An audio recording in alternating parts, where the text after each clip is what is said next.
En Afrique, le plus souvent, le sexe se pratique plus qu'il ne se dit. Ceci vient du fait que la sexualité est entourée de plusieurs tabous. Comment démystifier le sexe tout en respectant les limites de la morale? C'est tout de suite après le générique.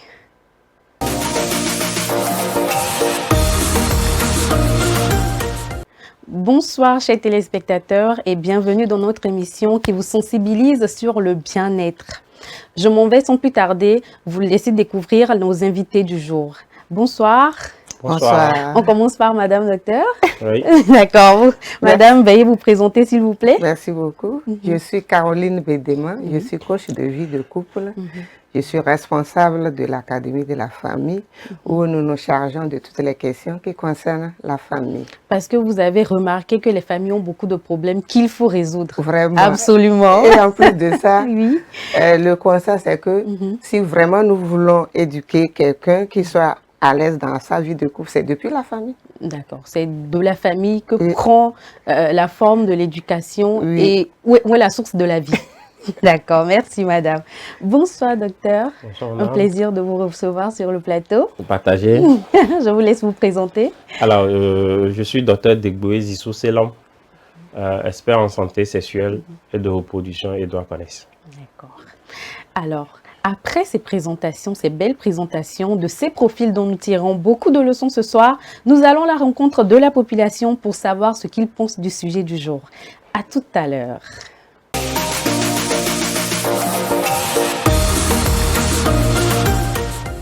Les tabous sexuels en Afrique peut être expliqué par les interdits de nos cultures.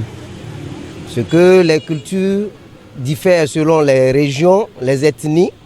Donc, parlant de tabous sexuels, si dans une culture et la sexualité sur certains plans n'est pas autorisée, donc la culture interdit en ce moment à cette communauté de ne pas pratiquer la sexualité comme on le voit aujourd'hui. À mon avis, les tabous sexuels en Afrique, c'est plus que parce que les parents, les grands-parents, en ce moment, il n'y avait pas la civilisation. C'est aussi l'éducation de l'Afrique en général et les choses qu'ils avaient eues de leurs ancêtres, comment les a éduqués eux, en ce moment. Donc c'est cet enseignement ou bien qu'ils inculquent au niveau des enfants, c'est d'où les tabous sexuels en Afrique. Ça, c'est ce que vous pensez. Nous allons nous tourner vers les experts pour avoir les vraies réponses à nos questions. Et tout de suite, je m'adresse au docteur. Quand dit-on qu'une chose est tabou? Merci madame. Je vous en prie. Quand on dit d'une chose qu'elle est tabou, cela voudrait dire qu'on ne touche pas à la chose. D'accord. Voilà. Et donc, on a dit que ce tabou va respecter ou va être dicté selon un référentiel sociétal. D'accord. Et on parle là de la sexualité. Oui, de la sexualité. Et donc, la sexualité est sous deux conditions majeures, qui est la nature, c'est-à-dire la nature que Dieu nous confère, c'est-à-dire qu'on soit homme ou femme. Et ensuite, la deuxième condition, c'est la société. D'accord. C'est une société qui dicte la sexualité qui lui convient. Donc voilà un peu de façon ramassée et terre à terre ce que je peux dire à propos. D'accord. Donc de ce que j'ai compris de votre développement tout de suite, c'est que la sexualité est un des sujets autour duquel il y a le plus de tabous. Bien sûr. En Afrique surtout. En Afrique et de par le monde. Parce que ce soit en Occident, en Asie, au Moyen-Orient, tout comme en Afrique, il y a des tabous sexuels. Mais est-ce que les tabous diffèrent d'un continent à un autre? Bien sûr, il peut y avoir on va dire des démarcations, des nuances, par exemple. Ok. Et est-ce que ces tabous sont plus prononcés en Afrique ou ça se vaut? On dira que les sociétés qui sont plus conservatrices ont plus de tabous que les sociétés qui sont qu'on peut qualifier d'ouvertes Voilà. Ok, d'accord. Madame, Oui. alors, de votre expérience de coach, le sexe est-il toujours tabou dans nos sociétés ou ce sujet a-t-il subi une amélioration dans le temps? Merci beaucoup. Le constat que nous faisons Oui. par rapport à notre métier, c'est que, oui, on en parle un peu sur les chaînes, on en parle un peu au niveau des télés, comme nous sommes en train de le faire. Oui, oui, de l'éducation sexuelle. Oui, on le fait un peu à l'école ou bien dans les institutions scolaires, Oui. mais pour en parler réellement au Ouvertement. niveau de la famille, ce n'est pas ça. Il y a Pour toujours parler des embûches. de regrouper les gens au niveau de la société quelque part pour en parler, c'est pas toujours ça. D'accord. Même si on en parle, Oui.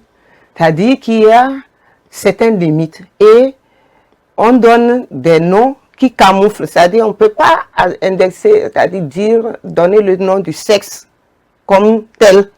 C'est-à-dire Comme tout le monde le connaît. on le connaît, on va parler sous des termes bien emballés.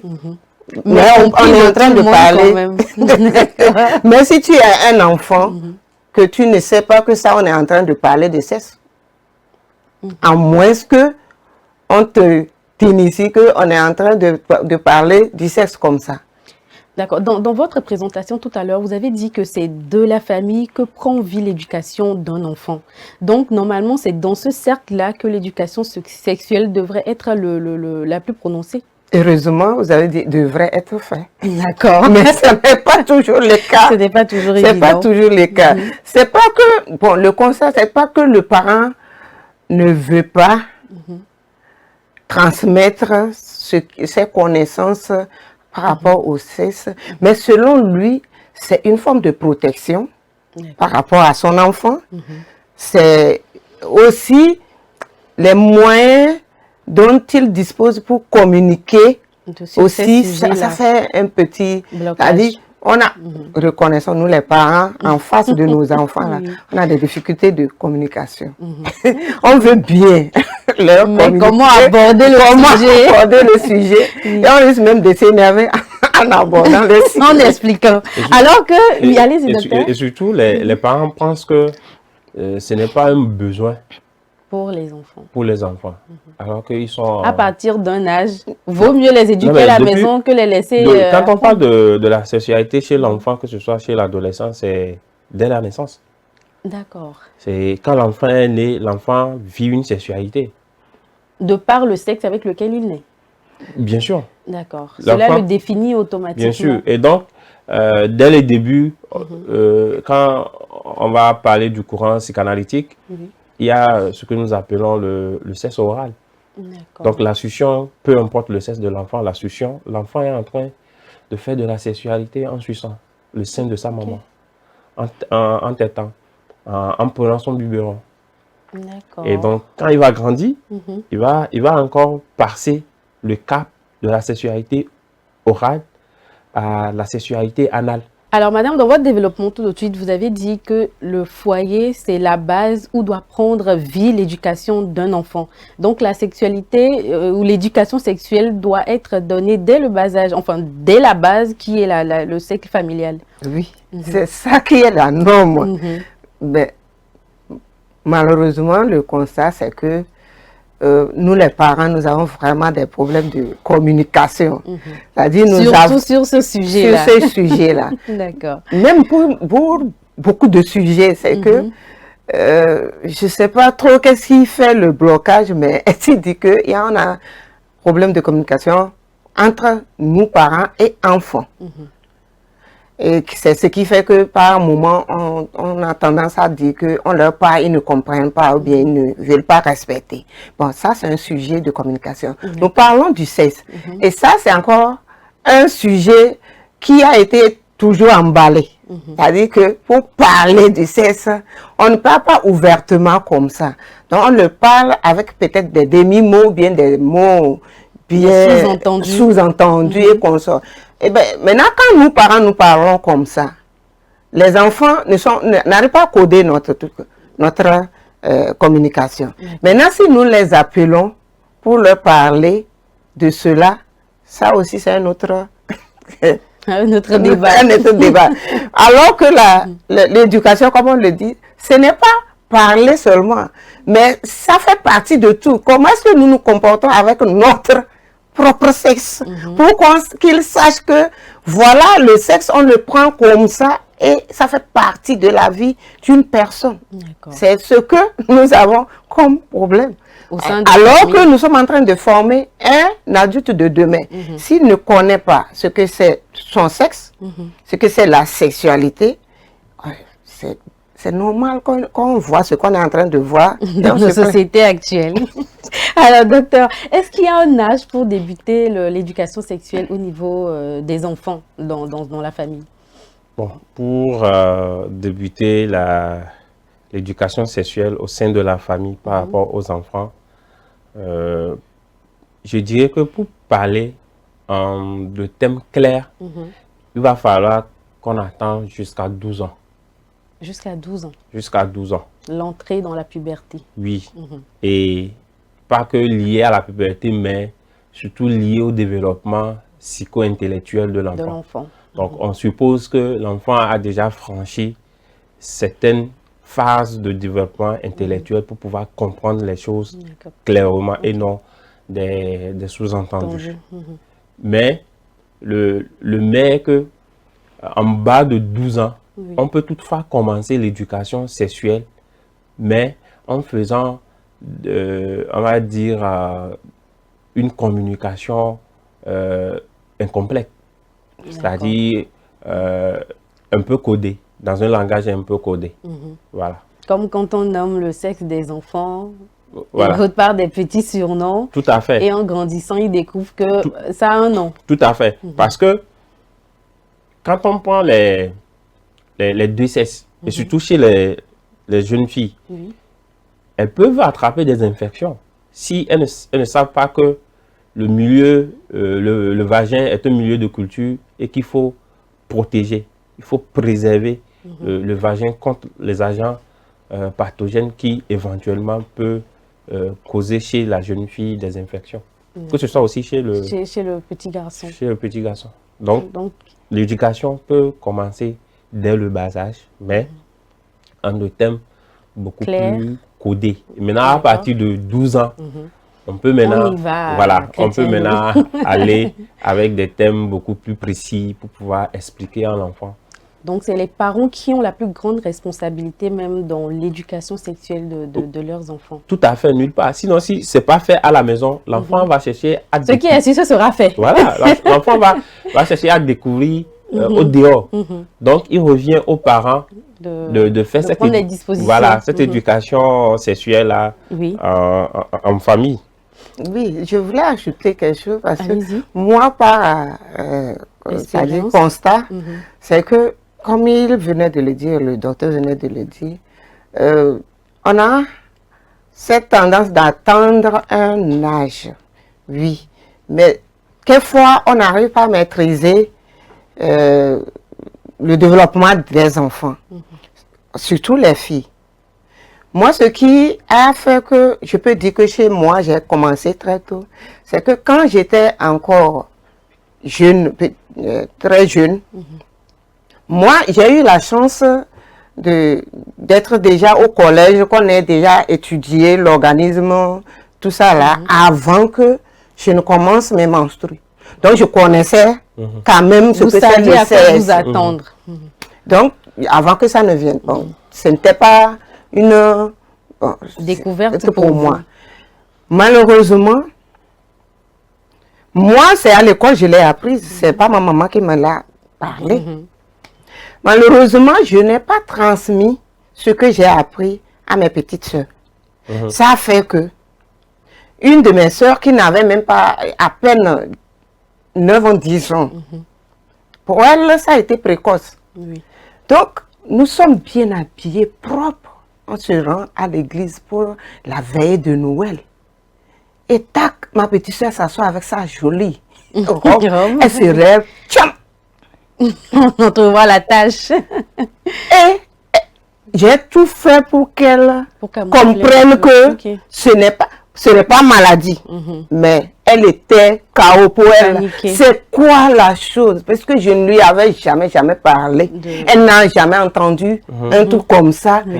Elle était déboussolée. Tout ce que je lui expliquais, tout ce que les gens disaient autour, niet.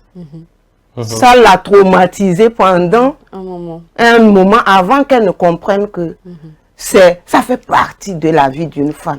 C'est un processus normal. C'est un processus normal. Et Malheureusement, donc, ça fait que très tôt, j'ai commencé par parler à mes filles.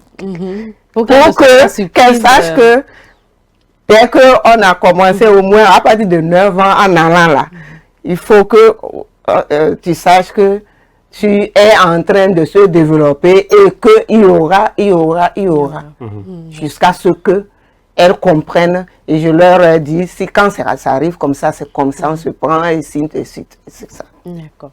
Docteur, Oui. y a-t-il des tabous sexuels plus récurrents en Afrique ou un top de tabous que vous rencontrez souvent avec vos patients? Bon, généralement,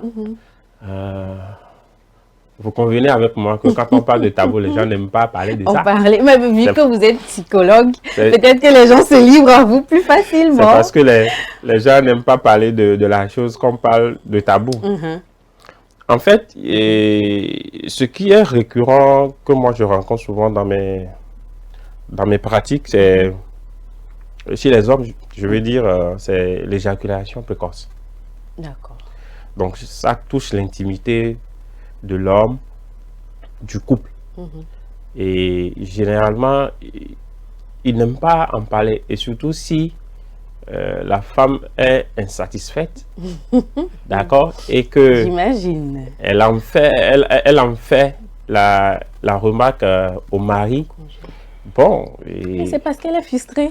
Justement, c'est pour ça. Comprendre. C'est pour ça. Et donc, le mari doit chercher à solutionner le problème. Donc, il va chercher de l'aide pour voir qu'est-ce qui ne va pas et tout ça. Et je dirais, hormis l'éjaculation précoce, il y a aussi la sodomie que les gens pratiquent. Voilà. Mais que personne n'ose dire. Maintenant, tu vas recevoir certaines dames en pleine manifestation de leur maladie mentale. Ils vont vous dire que voilà ce que le monsieur aime faire, alors qu'elle n'aime pas trop. Mais pour le faire plaisir. Voilà, elle n'aime pas trop, mais elle est obligée. Et donc tout ça va remonter dans le psychisme de la femme et va contribuer à sa décompensation. D'accord. Donc, il y a ça. Sinon, il y en a. Chacun garde ses tabous pour voilà, soi. Tout à fait. Et hormis les deux là, on va dire le troisième tabou est que chaque individu a ses fantasmes. D'accord? Chaque individu a ses fantasmes. Et maintenant, pour pouvoir réaliser son fantasme, il faut être à deux. Oui. Et surtout que l'autre partage aussi. Tout à fait. Si ton partenaire aussi partage le même fantasme que toi. Alléluia. Voilà. Donc, vous pouvez lire beaucoup à votre fantasme. Et si l'autre ne le pratique pas, des fois, il va y avoir un conflit lié à ce fantasme d'un des partenaires du couple. Donc, voilà ce que je peux dire. Oui, bon, pour contribuer à ce qu'il vient de dire, c'est que l'autre constat, c'est que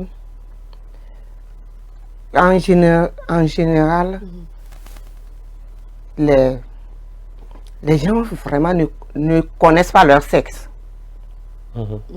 De telle sorte qu'ils n'arrivent pas à comprendre ce qui se passe réellement dans leur vie sexuelle. C'est bon. Parce que si la personne ne se comprend pas, il ne saura pas gérer. Il ne saura pas expliquer. À l'autre.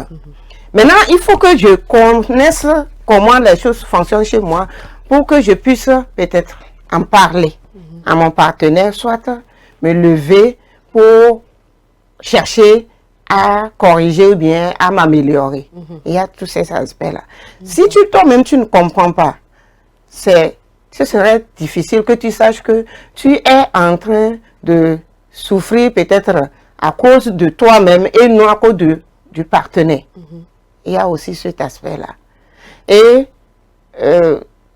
ce que je voudrais aussi ajouter, c'est que la grande partie des femmes qui ne maîtrisent pas leur sexe ne savent même pas aussi comment développer, comment dire, leur sexualité pour mieux en jouir. Oui, c'est-à-dire, surtout au niveau des femmes, comment les femmes doivent aller vers l'orgasme féminin. C'est ça.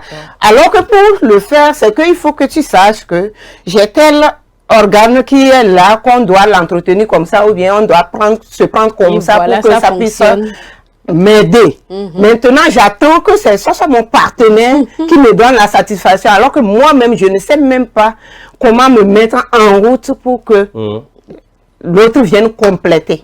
Ça devient...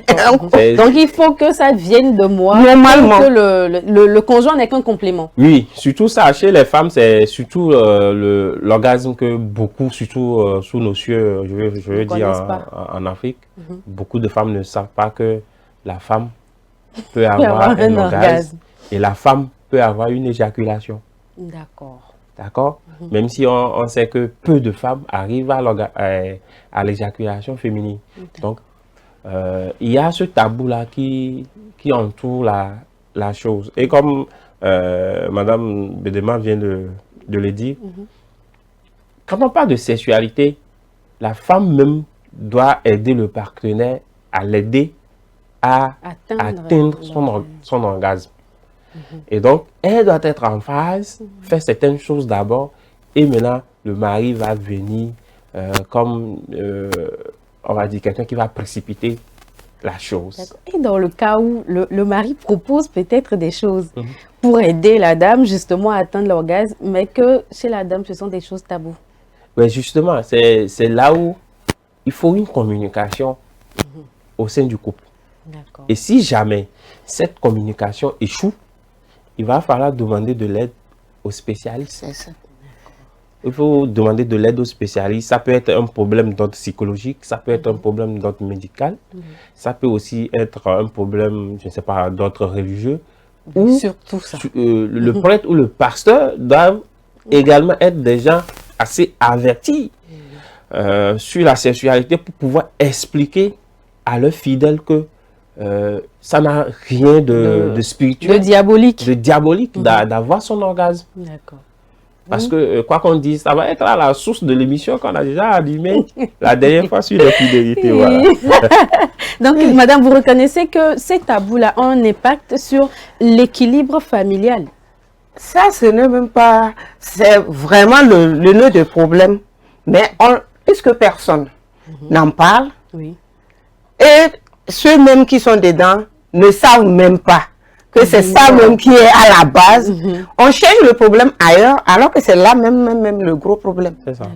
C'est ça aussi. Ça veut dire que, en plus du fait que je dois me connaître, mon partenaire aussi doit se connaître, avant que je puisse communiquer à mon partenaire peut-être les aspects qu'il peut aborder pour que ça puisse aller mieux.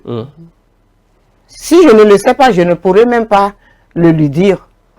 Ou bien, bon, voilà aussi, c'est un autre problème de communiquer autour. Parce que je peux savoir que je ne suis pas aller jusqu'au bout de mes trucs, mais ne pas communiquer. Et rester dans son coin et finir par faire des maladies que les docteurs seront en train de traiter avec des va-et-vient. Maintenant, en plus de ça, la sexualité n'est pas la même chez l'homme que chez la femme. Par exemple, c'est un homme. Lui, quand il va commencer par utiliser les yeux, tout apprécier d'abord. Mais ce n'est pas la même chez la femme. Chez la femme, elle n'a pas besoin des yeux, elle a besoin d'autre chose. Si on ne le sait pas. Chez certaines femmes. Oui, je ne refuse pas, mais la majorité, c'est ça. Et si je ne le sais pas, je ne pourrai jamais aussi en pratiquer. Voilà. Je voulais ajouter un aspect aussi qui est tabou, c'est que il y a aussi peut-être des patients qui viennent vers le docteur, mais j'en ai rencontré qui sont venus vers moi parce que c'est dû à certains actes qu'elles ont subis. Ouais, Dans les traumatismes. Les traumatismes. C'est-à-dire, une jeune dame, actuellement, elle est mariée, mais elle-même, elle dit, quand, c'est-à-dire, elle sent que son mari fait des petites déjà avances qui montrent qu'il veut là.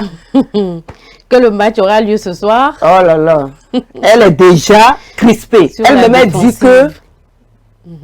Et ça lui fait mal à la tête. Ouais. D'accord. Maintenant, comble si le mari va vers le sexe pour dire il veut toucher. Vous voyez? Maintenant, dans la recherche, elle a avoué qu'elle a subi des viols successifs. D'accord. Qui ont fait que entendre parler déjà, Du sexe, voir un homme qui s'aventure, ça crée déjà un problème. des blocages à son niveau. Maintenant, depuis qu'elle a eu ce viol-là, les parents étaient là. Qu'est-ce qu'ils en ont fait? Ils ont gardé le silence. Et surtout que si l'agresseur est un membre de la De la famille. famille. C'était ça. Quand je lui ai posé la question, elle dit que son premier agresseur, elle en a eu même jusqu'à 3. Le premier agresseur, c'est de la famille. C'est ça. Et donc, Et on fait tout pour camoufler la situation. elle veut même... En famille, En comme famille. on dit d'habitude. Et c'est pas facile. Elle en a souffert jusqu'à ce que elle avouait que jusqu'à présent, ou c'est-à-dire, je dis jusqu'à l'heure que j'étais en communication avec elle, avoue que même rencontrer le visage de l'agresseur là, elle n'aimerait pas. Ça veut dire que elle a encore ce traumatisme En qui... elle. Oui, Et c'est pas la facile. blessure est toujours là, quoi. Béante. Et c'est le mari qui en pâtit. Oui. C'est pas le mari seul, le couple. Puisque, dites-moi docteur, quand c'est comme ça, est-ce que la personne là peut être vraiment dans la relation sexuelle pour dire qu'ils vont avoir enfant? Non. Ils n'ont pas enfant depuis. À cause Tu sais, de ce il n'arrive pas Ça dit qu'elle n'est pas dedans. à Elle faire n'arrive l'acte. pas à surmonter. Voilà, donc ça peut être un problème. Et les rares fois qu'ils auront des relations intimes, elle est crispée et donc tout est contracté. Personne ne tire rien du ne tient. plaisir. Les muscles sont contractés. Donc ça ne va pas favoriser la migration des spermatozoïdes et des ovules pour qu'il y ait une quelconque fécondation. D'accord. Docteur, dites-moi, quelles sont les approches psychologiques que vous utilisez pour aider vos patientes à surmonter ces histoires de tabous sexuels dans leur couple? Bon, en premier, il faut être à l'écoute de son ou sa partenaire. D'accord. D'accord? Et en discuter réellement au sein du couple. D'accord. Et à partir de là, ils vont prendre la décision, d'accord, de changer les choses. Ou si jamais c'est récurrent, de demander de l'aide De l'aide extérieure. à un spécialiste pour qu'on puisse vraiment circonscrire le problème et savoir quelle aide leur offrir et quel accompagnement leur apporter. Donc ça, c'est à partir de là. Maintenant, s'ils savaient que, comme ce que Mme Bédema vient de dire, s'ils savaient que la femme a été victime de plusieurs abus sexuels et qu'elle en est sortie traumatisée, il va falloir qu'elle puisse bénéficier de soins adéquats. Je veux parler d'une prise en charge psychologique pour pouvoir penser cette blessure psychique-là qui est là. D'accord. Madame, vous êtes coach de vie. Je suppose encore coach de couple. Comment traitez-vous les cas où le conjoint est réticent à tout ce que l'autre propose? C'est-à-dire qu'il n'y a que la position du missionnaire que ce conjoint-là connaît comme position sexuelle. Tout ce que l'autre va proposer pour agrémenter comment on dit, l'acte sexuel pour l'épanouissement du couple sera refuté. Comment vous gérez ces cas? Oui, au fait, comme vous venez de le dire, c'est rare des cas qu'ils vont reconnaître que c'est d'eux que vient le problème. C'est d'eux que vient le problème. Et même reconnaître que c'est leur façon de se prendre qui est problème. Donc quand ils viennent, c'est-à-dire chacun viendra avec son problème, c'est-à-dire sa version de la chose qui ne marche pas. Maintenant, c'est à toi de creuser pour voir si, vous avez des rapports sexuels réguliers. S'ils sont francs, ils diront. Dans le cas contraire, ils ne vont pas dire aussi. D'accord. Maintenant, dans les rapports sexuels, s'ils sont réguliers, peut-être même demander comment est-ce que vous y prenez. Ah, ça c'est une question aussi que, dans des cas, ils vont même accepter parler.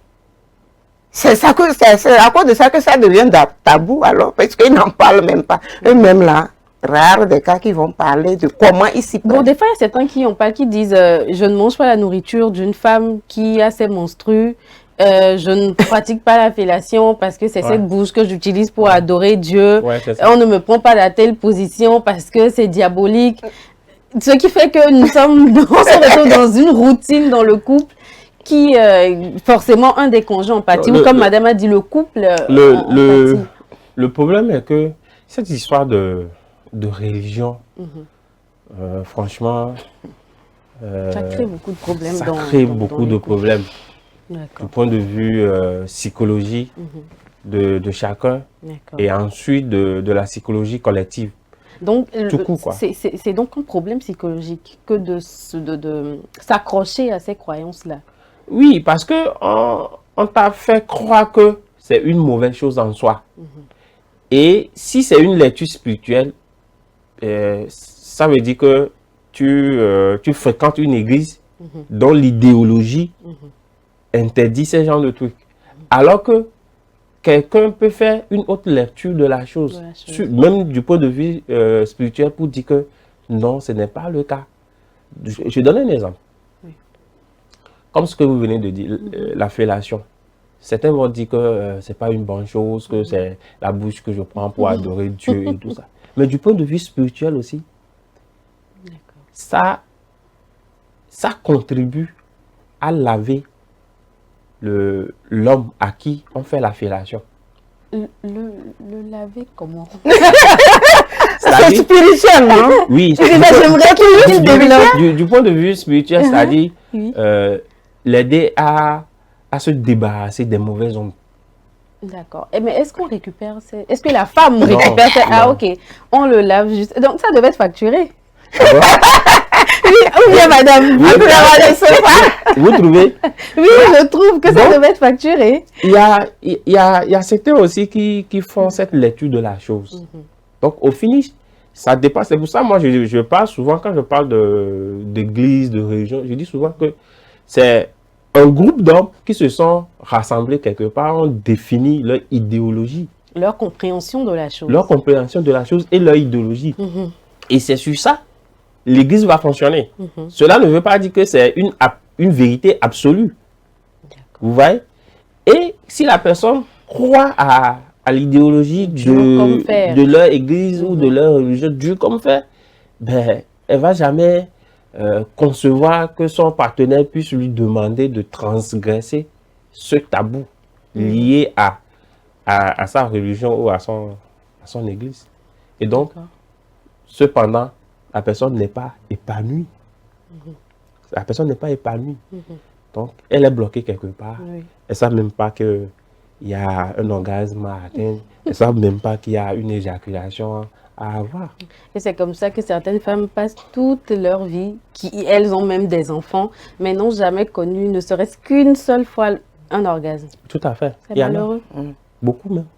Maintenant, c'est que, moi, ce que je voulais ajouter, peut-être que le docteur va confirmer, c'est que si du moins, c'est ça, moi, j'appelle toujours ignorance. Si du moins, je sais, moi, femme, ce qu'apporte atteindre l'orgasme, qu'est-ce que ça donne comme bénéfice pour mon corps, pour ma santé? Aïe, quand même. C'est moi, ma vie, je fais le choix. Comme diraient les caviers, ah bah oui.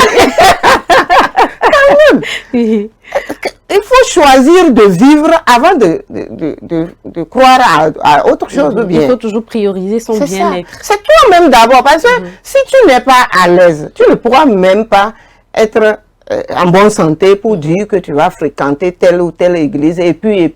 Mais le problème est que, excusez-moi, je parlerai des demi-lettrés. En fait, qu'est-ce qu'on appelle demi-lettrés? De ma compréhension de la chose. C'est-à-dire que c'est des gens qui pensent tout savoir. Alors que dans tout domaine. Alors que tu n'as aucune connaissance en la matière, dans ce domaine-là. Et donc, si les gens sont appelés à être dirigés par des demi-lettrés, eh bien, malheureusement, c'est toute une catastrophe. Donc, il faut dire qu'il faut, pour son bien-être et son épanouissement, aller au-delà de toutes ces croyances-là, faire des recherches, s'instruire.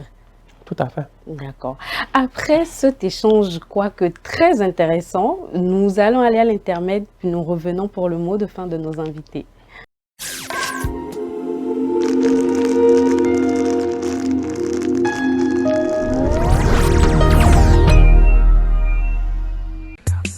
L'amour, c'est des hauts, c'est des bas. Et quand la femme dit non, c'est vraiment non. Mais rien ne vaut un petit cadeau pour raviver la flamme de l'amour. La femme se fait belle et sensuelle pour votre plaisir. Claudia Lingerie, nous disposons de toute une collection de sous-vêtements haut de gamme pour hommes, femmes et enfants à un bon prix. Soyez ceux qui portent des sous-vêtements confortables. Claudia Lingerie, nous sélectionnons pour vous de la lingerie fine de qualité pour sublimer vos soirées. Claudia Lingerie, sur la route d'Agbalépédo, juste à côté du monument Grand Œuf Blanc. Infoline 00228 97 01 03 03 0228 97 01 04 04. Claudia Lingerie, l'élégance a une adresse.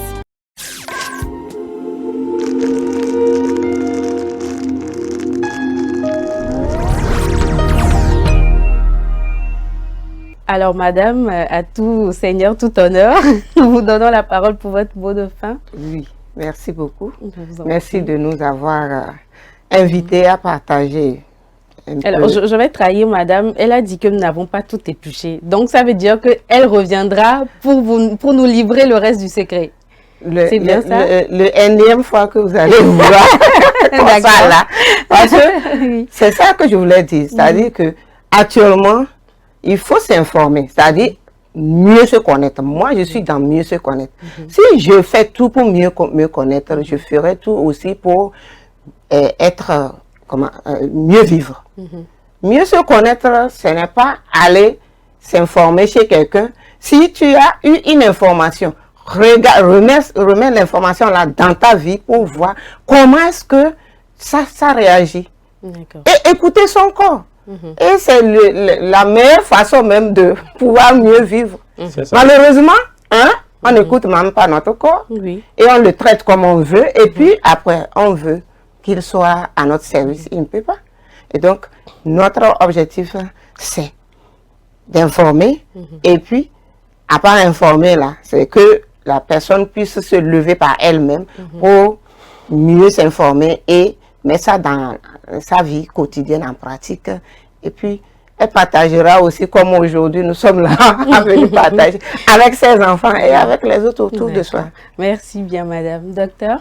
Oui, je dirais que, tout comme l'alimentation, la sexualité est un besoin important dans la vie de l'homme. Je veux dire l'homme grand H, c'est-à-dire de l'homme comme de la femme. Et donc, il faudrait que chacun apprenne à se nourrir, c'est-à-dire de la sexualité, apprenne à pratiquer une sexualité saine pour être épanoui véritablement, quoi, et avoir un épanouissement sexuel.